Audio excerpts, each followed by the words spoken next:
Good day, my dear students. We shall continue to rip through hematology. We are in the second half of RBCs. In the last class, we had seen a few essay questions, a good number of short notes, and multiple choice questions.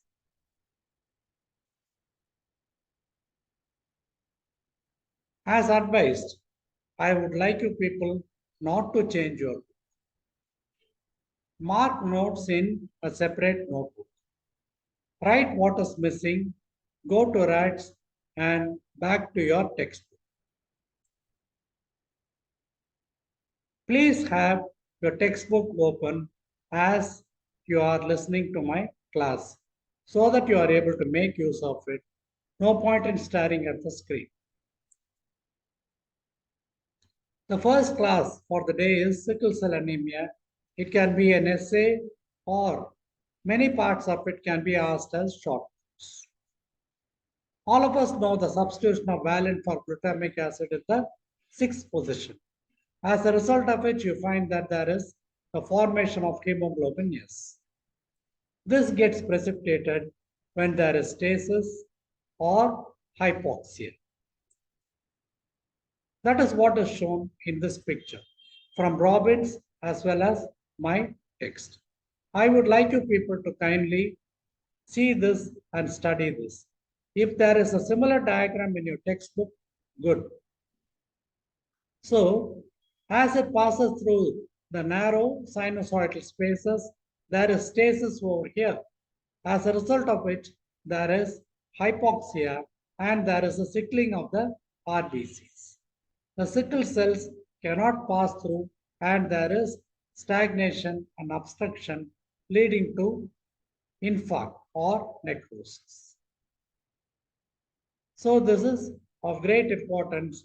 We would like you people to kindly explain this. The peripheral blood smear is of great importance in the sickle cell anemia. The RBCs are normal, normocytic, normochromic, unlike the thalassemia or the iron deficiency anemia. There can be many target cells as you are seeing in this picture. Also, there can be a few reticulocytes or polychromatic cells. Of course, our friend, the sickle cell is over here. This you people will have to describe. Also, what are the other findings? The hemoglobin will be reduced, the red cell lifespan will be reduced, the serum bilirubin will be increased. These things are given in your text. Kindly find them out because these are all the blood findings in sickle cell anemia. So this explains the pathogenesis. What happens when there is an obstruction? This I would like you people to kindly jot down. This flow diagram might not be given in your text. And a diagram like this you people can draw in your exam, wherein the sickle cells are causing obstruction.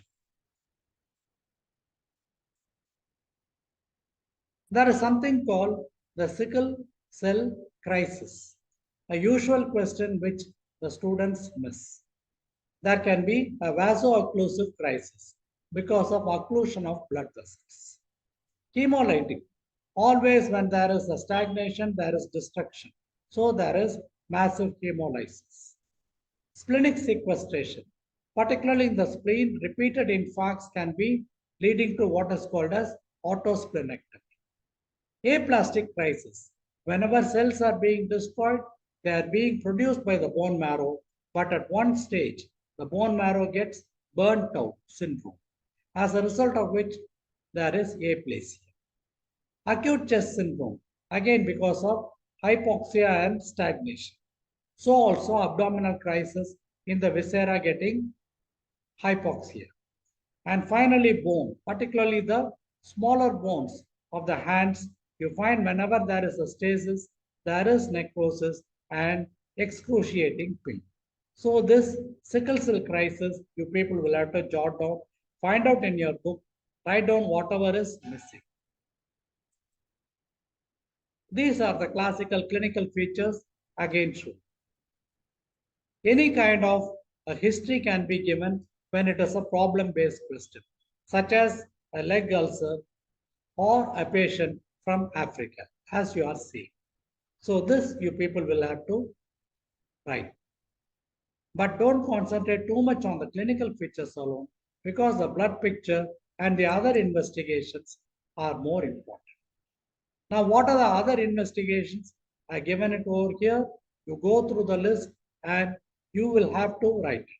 There can be a Vaseline test or there can be a sodium metabisulfite, sodium dithionate test, etc. Finally, there can be an electrophoresis. If there is a family history, a chorionic villus biopsy can be done. So definitely when investigations are asked, you will have to write complete hemogram, the peripheral blood smear, and what are all the other investigations that can be done? What is the finding in electrophoresis? This can be the electrophoresis, wherein the different types of hemoglobins are getting separated. Normally, the hemoglobin S is not seen, but it gets precipitated. There are two different types, and I used to describe it as a train journey as such. So the train starts. So you people are here. So you say CEO to your friends. So the train moves and it has got a definite rhythmic movement. SDG, SDG, SDG, etc. And finally, it reaches the fag end of the journey and you get down at a station called R.A.T.S and go home. This is the way we can what to say. Remember the breakup of the hemoglobin electrophoresis. So this you people will have to mention, very important in thalassemia and sickle cell anemia. This is thalassemia. Again an essay question. I would like you people to find out a similar chart in your textbook regarding the classification of thalassemia by heart. So do not be specific about beta thalassemia, alpha thalassemia, etc. By heart the entire table and the subdivisions under them. For example, there can be a hemoglobin H, hydrops vitalis, etc. The entire thing you people will have to write. The other finer details are not required. At least the major ones you people will have to mention. The clinical feature. So one, it can be asked as a problem-based question, or two, there can be an additional point for the clinical manifestations, mongoloid phases, then the protuberance of the frontal portion. Also, you find that there can be a hepatosplenomegaly that is there. These things you people will have to mention, and there can be the other features such as a failure to thrive, etc. Go back to the text or to my book or to my class, find out whether all these are present. You people will have to mention it. This is, you find that there is a separation of the internal and the external diploma. As a result of which you find there is an expansion of the bone marrow. There is increased amount of hematopoiesis. That is why it is getting separated. Also, there can be perpendicular new bone formation, creating a hair on end appearance. 1,000 times it has been asked as an MCQ.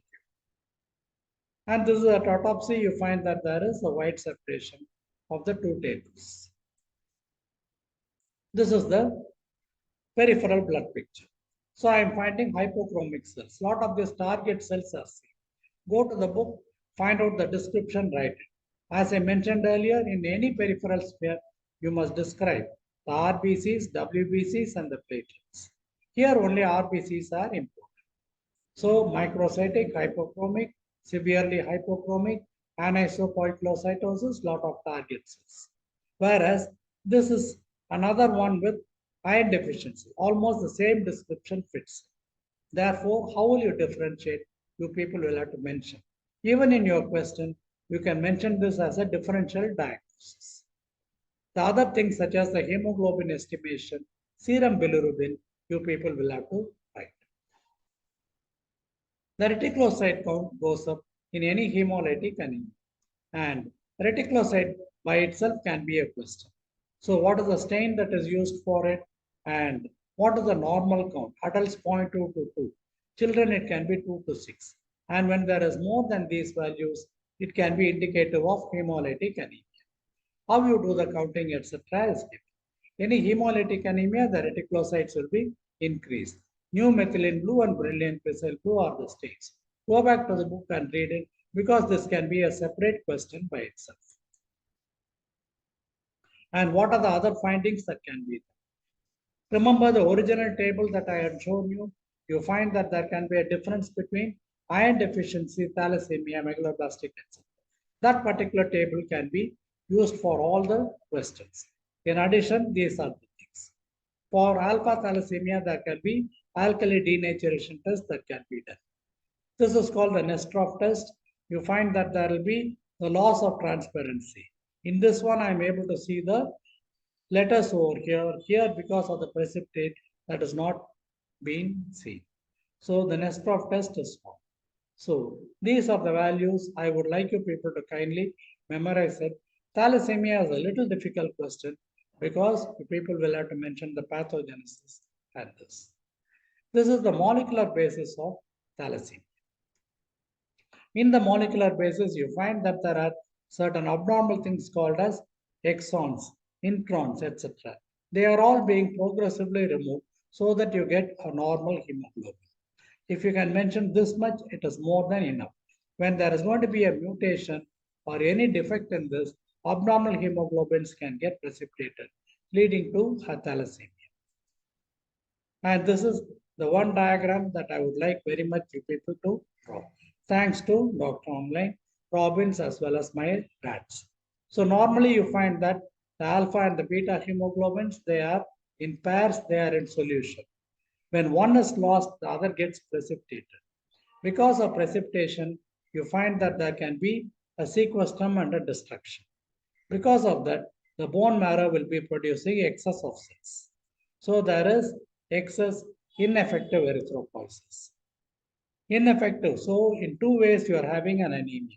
One is loss of blood, second one is ineffective erythropoiesis. So there will be increased absorption of iron that is over here. Here there is destruction of the cells, again leading to deposition of iron. The patient develops hemochromatosis.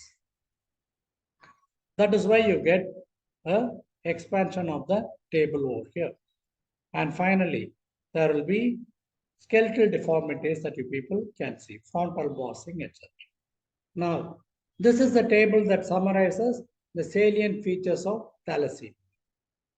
I would like you people to kindly go through this table and write it in your exam. If it is given in your text, well and good. But be careful because you yourself can set a number of questions from this. For example, hair on end or a crooked appearance is an MCQ. And hemocirrhosis is an MCQ. Occurs in what kind of condition?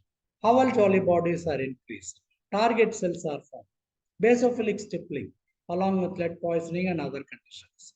So these kind of factors when you write, you get additional marks. Kindly go to your book, find out these points and write.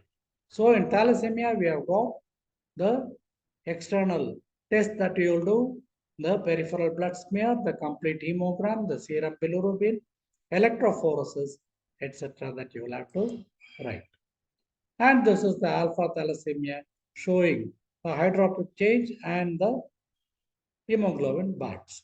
So this can again be asked as questions, but MCQs, but not to be a complete essay question. Now, please be careful. There are a few questions like paroxysmal nocturnal hemoglobinuria, which can be asked as a short note. In pathology, we are not supposed to omit anything. Even omitting a short note can be catastrophic. Therefore, let it be complete. But superficial is fine. So progressively you find that there is a clearing of urine that is seen. And there can be the various tests that can be done as is shown over here, as well as in my next slide. I would like you people to kindly go through. It is because of an abnormality in CD55 and 59. These can be asked as questions. And look at the summary. This will help you. The summary 3. Kindly make note of it so that you people can answer. paroxysmal nocturnal hemoglobinuria. Find it in your book and mark it. So the summary 3 is mentioned over here. Kindly make a note of it. So also G6PD deficiency. These are all rarer causes of anemia in which we can find the Haines body. That is over here, and this is the column. So I would like you people to kindly go through these two pictures. Towards the end, we have got what is called as autoimmune hemolytic anemia.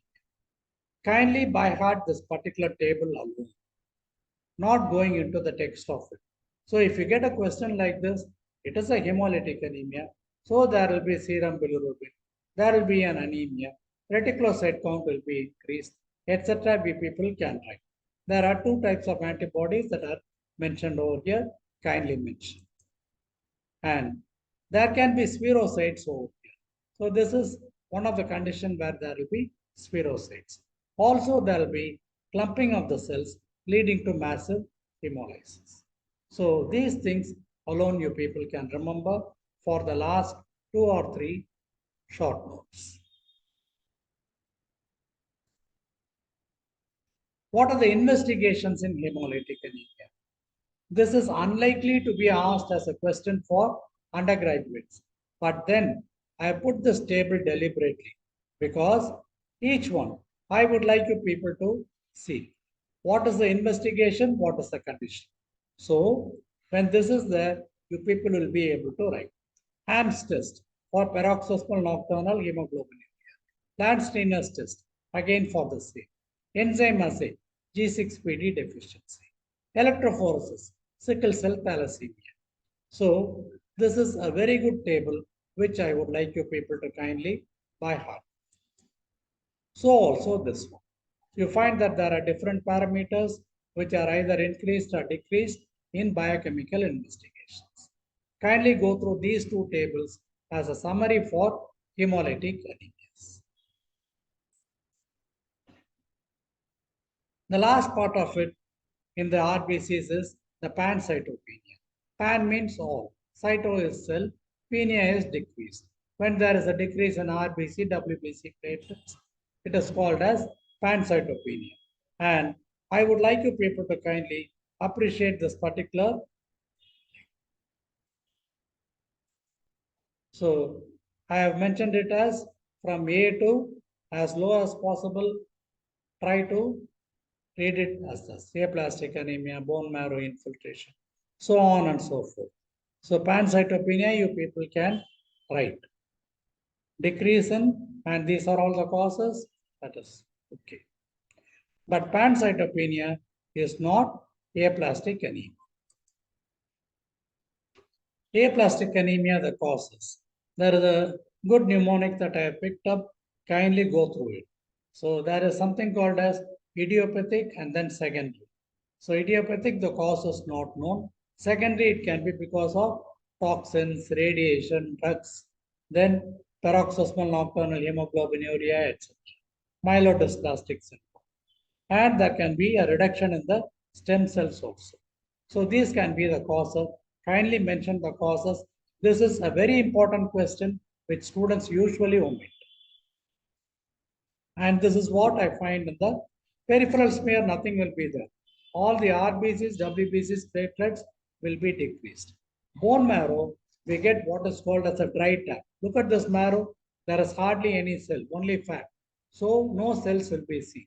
Lymphocytes and plasma cells are not reduced to that extent.